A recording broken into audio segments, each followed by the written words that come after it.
우리가 오늘 야고보서 3장 말씀을 읽었는데요. 이 야고보서 3장 말씀에는 특별히 이 말이라고 하는 행함에 대해서 우리에게 귀한 권면을 해주고 있습니다. 이 말을 행함에 있어서 실수하지 않는 성도가 되라라고 하는 것이죠. 말이 왜 중요합니까? 이 말은 우리 인간 존재의 의사소통에 있어서 가장 중요한 수단이기 때문이죠. 말이 서로 통하지 아니하면 의사소통이 일어나지가 않습니다. 삶에 있어서 여러 가지 어려움을 많이 겪게 되죠. 우리가 외국에 나아가 다른 말을 사용하는 사람들을 만났을 때 참 우리가 그 나라 말을 알지 못하면 어려움이 많이 있는 것을 경험하지 않습니까? 표정이나 행동으로 의사소통할 수 있지만 그것은 제한적이죠. 제한적인 소통이 될 수 있을 뿐입니다. 말을 통해서 우리는 온전한 의사소통을 하게 되는 거죠. 그렇기 때문에 그만큼 우리 인간은 말을 많이 하게 되고 말을 많이 의지하면서 살아가게 된다라고 하는 거예요. 많이 하게 되고 많이 의지하기 때문에 이 말로 인해서 어렵고 힘든 일들도 또한 많이 생길 수 있다라고 하는 겁니다. 그런데 우리가 동일하게 경험하는 건 무엇입니까? 말을 실수하지 않기가, 참 실수하지 않고 말하기가 참 어렵다라고 하는 거예요. 야고보 사도는 이 말로 실수하지 않는 것이 가장 어려운 행동이다라고 하는 의미로 이 3장의 말씀을 우리에게 전해주고 있습니다. 자, 그렇다고 한다면 주님을 믿고 신앙생활에 나아가는 우리 그리스도인들 어떻게 해야 이 말을 하는 생활 속에서, 이 언어 생활 속에서 어려움을 겪지 않을까요? 우리 주님 주시는 지혜를 구해야 될 줄로 믿습니다. 말은 대화하는 중에 툭툭 튀어나오기 때문에 언제나 현장성이 있죠. 순간적이어야 될 수도 있습니다. 그렇기 때문에 말에 대해서 우리가 훈련받고 있지 않으면 나도 모르게 정제되지 않은 말들이 툭툭 튀어나와가지고 서로에게 어려움을 줄 수 있다라고 하는 것이죠. 자, 그럼 어떻게 해야 우리가 신앙인답게 지혜로운 말, 정제된 말을 할 수 있을까? 오늘 말씀 살펴보십시다. 자, 우리 먼저 3장의 1절 말씀 보십시다. 1절 다 찾으셨습니까? 우리 같이 읽습니다. 자, 시작. 내 형제들아, 너희는 선생된 우리가 더 큰 심판을 받을 줄 알고 선생이 많이 되지 말라. 아멘. 선생이 많이 되지 말라라고 하는 이유는 뭡니까? 밑에 부분에 나오지만 말 때문이죠. 선생이 되어서 진리를 가르칠 때 사실은 말로 가르치는 경우가 참 많습니다. 의사소통을 말로 해야 하기 때문이죠. 특별히 야고보 사도는 선생이라고 했을 때 이 선생에 포함되는 사람들이 누구인가? 바로 자기 자신처럼 말씀을 선포하고 가르치는 사람, 그리고 교회의 영역에서 리더십의 위치에 있는 사람, 이런 사람들을 의미하고 있습니다. 그런 사람들이 교회 안에서 선생의 직분, 선생의 역할을 많이 감당한다라고 하는 거죠. 이 영적 리더는 사명을 가지고 있지 않습니까? 그 사명이 무엇입니까? 전하고 가르치는 것이고 돌보는 것입니다. 즉, 한 사람을 전적으로 토탈 케어해 주는 것이죠. 영적으로 돌보아 주는 것입니다. 그러니 한 영혼이 주님 안에서 잘 자라나갈 수 있도록 주님께서 말씀하셨던 진리를 설명해 주고 적용해 주고 가르쳐 주어야 하지요. 어떻게 해야 구원받은 자답게 살아갈 수 있을지 하나하나 돌보아 주고 알려주어야 합니다. 그렇기 때문에 양육하는 과정에 있어서 말을 사용하는 것이 정말 절대적이라고 하는 거죠. 그렇기 때문에 영적 리더는 말을 많이 할 수밖에 없고 하는 일이 중하기 때문에 그 말의 영향력이 참으로 크다라고 하는 것이죠. 그런 의미에서 뒤집어 보면 영향력이 큰데 말을 사용하니 말로 하는 언행에 대한 책임을 영적 리더들은 더 많이 지게 된다라고 하는 거예요. 그렇기 때문에 정말 언행에 있어서 선생된, 즉 영적 지도자들은 더욱더 조심해야 되고 더욱더 정말 신중하게 말하는 믿음의 사람이 되어야 한다라고 하는 것을 1절에서 야고보 사도는 말해주고 있습니다. 선생된 우리가 더 큰 심판을 받을 줄 알고 가르치는 일에 있어서나 말로 서로 소통하는 일에 있어서나 조심해라. 이렇게 말하는 것을 우리가 여기서 발견할 수 있습니다. 자, 그 다음에 우리 2절 말씀 보십시다. 찾으셨습니까? 같이 읽습니다. 자, 시작.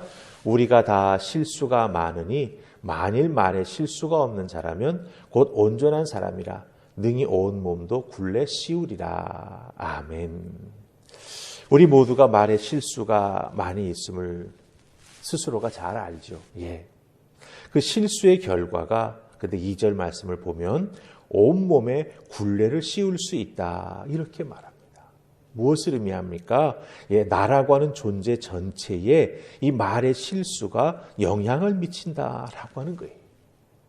특별히 2절 끝부분에 나오는 표현, 능히 온몸도 굴레 씌운다라고 하는 표현이 있습니다. 여기서 능이라고 하는 표현이 있죠. 능이라고 하는 말, 이 말은 아주 강한, 능력이 강하다 이런 뜻을 가지고 있는데 이것이 능히 온몸도 굴레 씌운다라고 하는 것에 연결이 되었을 때 어떤 의미가 됩니까? 예, 어떤 일을 완벽하게 수행하거나 강한 효과를 만들어낼 수 있는 외적인 능력을 말합니다. 말을 하게 되었을 때 말을 듣게 되고 말이 전파되어 나아가면서 사람에게 영향력을 미치는데 그 듣고 영향을 받은 사람이 나에게 외적인 어떤 효과를 가져옴으로 말미암아 그것에 대한 결과가 나라고 하는 사람을 굴레 씌울 수 있다라고 하는 거예요. 그렇기 때문에 말 실수가 말한 사람의 전 존재, 그 사람의 권위라든지 그 사람이 지금까지 살아온 과정이라든지 그 사람의 어떤 존재 자체가 사실은 어렵게 만들 수 있다라고 하는 것을 여기서 말해주는 것을 우리가 보게 됩니다. 특별히 말이라고 하는 것은 즉시성이 있기 때문에 사람과 대화하면서 말하는 것이지 않습니까? 현장성이 있지 않습니까? 그렇기 때문에 순간순간 판단하고 말을 해야 합니다. 그렇기 때문에 실수할 가능성이 아주 크지요. 그래서 말을 할 때마다 우리는 많이 조심해야 된다라고 하는 것을 다시 한번 여기서 발견하게 된다라고 하는 거예요. 그래서 그 말에 대한 실수가 말한 사람에게 참 큰 결과를 초래할 수 있다라고 하는 것. 그렇기 때문에 더욱더 말하는 것 자체가 두려울 수 있습니다. 하지만 우리 믿음의 사람들은 복음을 전해야 되지 않습니까? 진리를 가르쳐야 되지 않습니까? 하나님 앞에 또 우리의 말을 통해서 하나님과 깊은 교제를 나누지 않습니까? 그러기에 우리는 언제나 조심하면서 또 하나님의 도움을 구하면서 지혜롭게 말하는 우리가 되어야 한다라고 하는 것, 야고보 사도가 2절 말씀에서 우리에게 전해주고 있습니다. 우리 한 가지만 더 보십시다. 4절과 5절 말씀입니다. 4절 5절 같이 읽습니다. 자, 시작. 또 배를 보라. 그렇게 크고 광풍에 밀려가는 것들을 지극히 작은 키로서 사공의 뜻대로 운행하나니 이와 같이 혀도 작은 지체로 돼 큰 것을 자랑하도다. 보라, 얼마나 작은 불이 얼마나 많은 나무를 태우는가. 아멘. 예, 배를, 특별히 여기서 말하는 배는 돛담배죠. 바람의 힘을 이용해서 배가 앞으로 쭉 나아갑니다.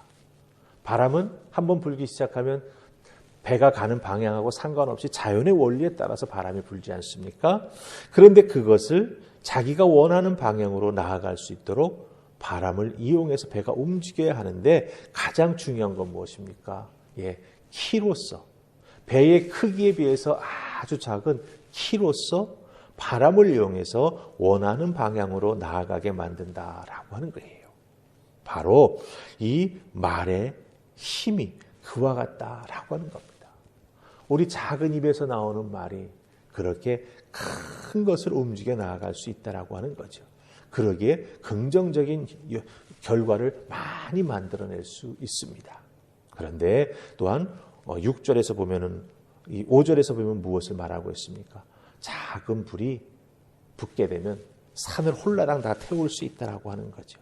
작은 불씨가 온 산을 태운다라고 하는 겁니다. 그만큼 발화성이 피해를 크게 줄 수 있다라고 하는 거죠. 그렇기 때문에 우리는 배를 움직이는 키와 같이 말을 선하고 긍정적으로 또한 하나님 기뻐하시는 방향으로 사용할 수 있어야 됩니다. 잘못 사용하게 되면 어떻게 됩니까? 산 전부를 태울 수 있을 만큼 말은 많은 어려움을 가져올 수 있다라고 하는 것입니다. 그렇다고 한다면 우리는 어떤 언어 생활을 해야 되겠습니까? 우리 주님께서 우리에게 어떤 언어 생활을 해야 되는가라고 하는 걸 잘 보여주셨습니다. 우리 주님은 하나님의 말씀을 가르치는 데 있어서, 복음을 전하는 데 있어서, 아픈 자들을 치유해 주시는 데 있어서 참 귀한 말씀들을 많이 하셨습니다. 즉 예수님 말씀의 가장 중요한 부분은 전하고 가르치고 치유하는 데 사용되었다라고 하는 거예요. 그렇기 때문에 우리는 주님처럼 말하는 자가 되어야 합니다. 요한복음 11장 43절에 보면 예수님은 죽은 나사로를 향해서 나오라라고 딱 한마디 하셨습니다. 그런데 그 죽었던 나사로가 살아나지 않았습니까? 그런 의미에서 우리들의 삶에 있어서 우리들의 언어 생활은 이렇게 주님의 말처럼, 주님의 언어처럼 힘있고 능력 있는 언어 생활을 해 나아갈 수 있도록 주님을 닮아가야 할 것입니다. 주님처럼 말할 수 있는 믿음의 사람들에게 도우시옵소서. 어렵고 힘든 자들에게 도움이 되는 말, 갈팡질팡하며 삶의 중심을 잡지 못하는 자들에게 그 삶의 귀한 중심을 잡아줄 수 있는 귀한 믿음의 말을 해줄 수 있는 우리가 될 수 있도록, 죽어져가는 영혼을 살릴 수 있는 복음의 말을 전할 수 있는 언어 생활하는 우리가 될 수 있도록 주여 도우시옵소서. 기도하며 나아갈 때 우리 주님께서 은혜 베풀어 주십니다. 우리들의 입술에 제 자가를 물릴 때는 자가를 물리시고, 그 자가를 풀어서 증거할 때는 증거하게 해주시고, 선한 말을 할 때는 성령께서 우리 속에 역사하셔서 귀하고 복된 말을 할 수 있도록 역사해 주실 줄로 믿습니다. 그렇게 기도하고 또한 말씀을 읽고 또 말씀의 내용들을 많이 암송하고 내 입술에 붙임으로 말미암아 내 입에서 나오는 말들이 성경적인 말, 성경의 용어를 사용하는 귀한 우리들의 언어 생활이 될 줄로 믿습니다. 유행어 좀 못 따라하면 어떻습니까? 중요한 것은 우리가 성경 속에 녹아져 있는 주님의 마음으로 말을 하는 것, 그것이 참으로 중요하다라고 하는 것 꼭 기억하시고 주님의 말씀하는 것을 잘 배우는 여러분 되기를 주님의 이름으로 축복합니다. 아멘. 기도하십시다. 주님 고맙습니다. 이 새벽 저희들을 주의 손으로 부르시옵소서. 야고보 사도를 통해 우리들의 언어 생활 어찌해야 할까 깨달아 알게 해주시니 감사합니다. 우리 인간은 말하며 살아가는 존재입니다.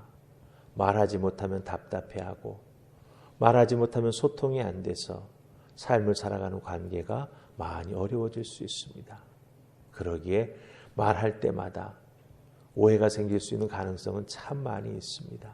주여 도우셔서 잘 말하는 하나님의 사람, 잘 듣는 하나님의 사람, 그걸 통해서 하나님께 영광 돌리는 하나님의 사람 다 될 수 있도록 축복해 주시옵소서.